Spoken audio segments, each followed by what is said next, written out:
Hello students, welcome everyone.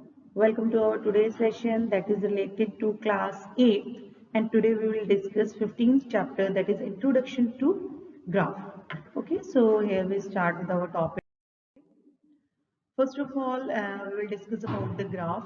This topic we have also discussed in the previous chapters also, that is data handling. So graphs you have seen many of the times, graph in the newspaper, television, books, magazines and so on. Yeah, every one of you have seen the graphs. So what is the purpose of that graph? Purpose of graph is to show the numerical fact in the visual form. Okay, what is the benefit to showing the numerical fact in the visual form? So that they can easily understood. We can understood them easily, quickly and in a very clear way.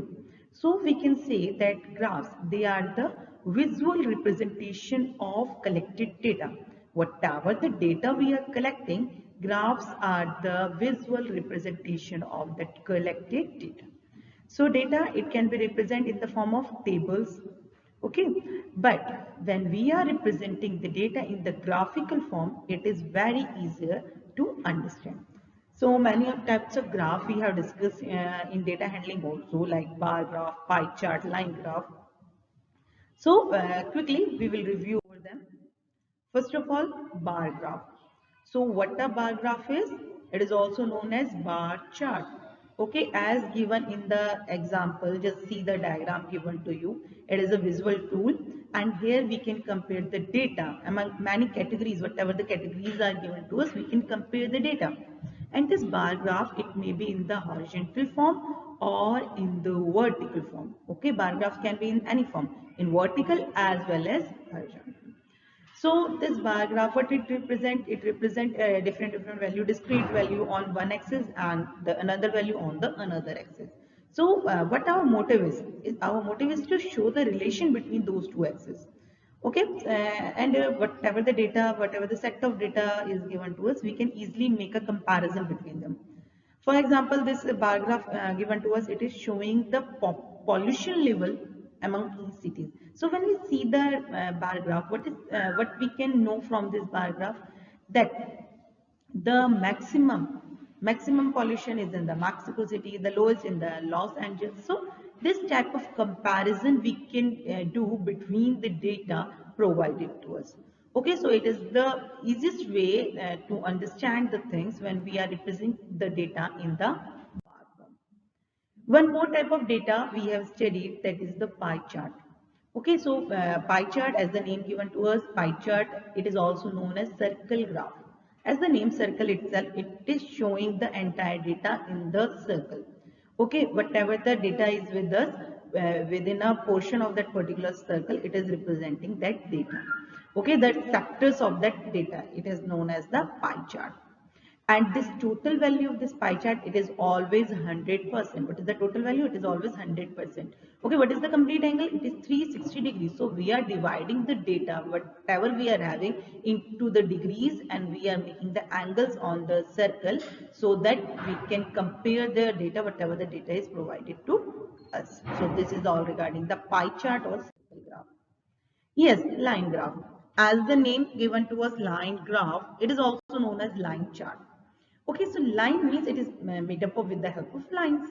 So just have a look here. Here we are having two axes, horizontal axis and vertical x and y axis, and they are having the intersection point where those both point interact. That point, it is called as origin, and the coordinates for it is 0 and 0. So each type of axis, x-axis having the different data, y-axis having the different data. For example, just see the diagram given to you. The x-axis, it is showing the days. Okay, the days, it can show the months, week, whatever the things you know you want to represent. And y-axis, it is showing the increase in the, you can say, whatever the things is going to you. If it is temperature, then the temperature. If it's share, then share. The revenues, whatever the things is increasing or decreasing, we can represent in it. Okay. So in line graph, what happens? Each value is represented in points. With the help of points, we are representing each value, and at the end, what we are doing, we are connecting those points and we are getting a line. So it is also, you can say that in the dot to dot fashion, we are joining them. So this is line graph.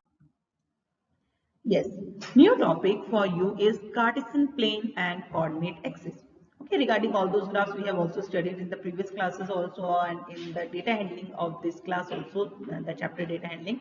But this topic, Cartesian plane and coordinate axis, this is new to us. Okay, so what a Cartesian plane is? A Cartesian plane, it is defined by two perpendicular lines. When we are drawing two perpendicular lines, one x-axis and another one is y-axis. Okay, one horizontal line and another one that is the vertical line. And with the help of these axes, what we are doing? We are marking any point on the Cartesian plane. So, whenever we are putting two lines, then we are getting a Cartesian plane. Those two lines interact with each other. Okay, so the Cartesian plane, it is dividing it into four quadrants. Just have a clear look here. Here we are having four quadrants. This quadrant 1, quadrant 2, quadrant 3 and quadrant 4. And they are in anti-clockwise, not clockwise, they are in anti-clockwise. So this you need to take care that in the anti-clock manner we will representing it first quadrant, second quadrant, third and fourth quadrant. Okay, so now one more thing, just have a look here. This is plus plus, plus minus, minus plus, minus minus, plus minus. So what these signs are? Okay, so whenever we are going with the number line, what we are doing, we are representing here, it is 1. Okay, we are representing 1, then we are representing here it is 2, then here it is 3, like that we are representing. And when we are going the left side of the 0, then here we are having minus 1, minus 2, minus 3. Okay, means this one is the positive one. Okay, this axis is the negative axis. Again, this upper one, this is the positive one. This lower one, this is of the negative. So what the points we are having? If both x and y are the positive one, we will represent it in the first quadrant. Here x we are having negative, y we are having positive. So it is in the second quadrant. For the third, both x and y we are having negative. X is also negative and y is also negative. And for this fourth quadrant, x is positive and y is negative. So these are the sign, you can see sign convention for all the axes. Okay, now what coordinate axis is? So if x and y axis, we are labeling it x and y. So this framework, the intersection lines, these are the axis, coordinate axis. Okay, this x axis and y axis, these two are known as coordinate axis. And the intersection point, this middle point, this is known as origin. This is known as origin. Okay. Yes. What is the linear graph now? Now you can say linear graph is a line graph. So what is the linear graph here? So a line graph, when it converts into an unbroken line. Okay, in line graph what we are having the, it is in the form of lines, but lines can vary. It can be in the zigzag form and another form. But in linear graphs, what we are having unbroken line, a straight line. So when we are getting a straight line, it is known as a linear graph. For example, this board I am having and I am representing these points in a sequence, and what I am getting here, a straight line I am getting it. It is 45 centimeter apart from it, and this is 150 centimeter. So what the thing we are having here, if I am talking about this point A1, it is 45 centimeter apart from it and 150 from here. So this all are regarding the location, when we are locating some point on the graph. Yes, so let us take one example. For example, I have to locate these points, plus 1, 2, 2 and 8, 4 and 2. So just have a look here so that the things are easier for you to understand. Okay, this is all the points are positive, so I am only taking the first quadrant. X-axis, y-axis. This is the origin. Here I am having all the points. So now when I am having all the points, okay, so just see, this one is the origin, and first point we have to locate 1 and 2. So from x-axis it is 1, in the y-axis it is 2. So here is the point 1, 2. Here I have located it. Okay, have a look to the second one, 2, 8. So in the x I will go 2, for the 8 I will go, for the y I will go 8. So this is 2, 8. 4, 2. For the x I will go 4, for the y I will go 2. So it is 4, 2. Okay, so these are the points which are located on the graph. Let us take one more example. The question is we have to plot these points on the graph and we have to verify are they on the straight line or not. Just have a look here. Points are 0, 1, 0, 2, 0, 4 and 0, 3. So I am locating it. 0 means in the x-axis I have to go nowhere.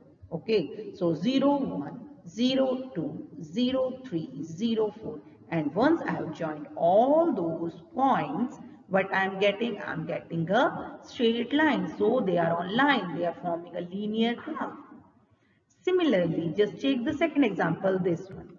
Okay, x1, y1, x2, y2, x3, y3, x4, y4, x5, y5. So these 5 points I am having. At the last, I will join all those points. Then AB. AB is a straight line. They are on line? Yes, they are on line. Are they forming a linear graph? Yes, they are forming a linear graph. So, this type of representation we have to do in our exercise. So, this is all regarding our chapter. For more updates, just go to my channel. You can find all the videos related to your NCERT book class 8 and 9. Okay, just complete your exercise. Thank you. Take care.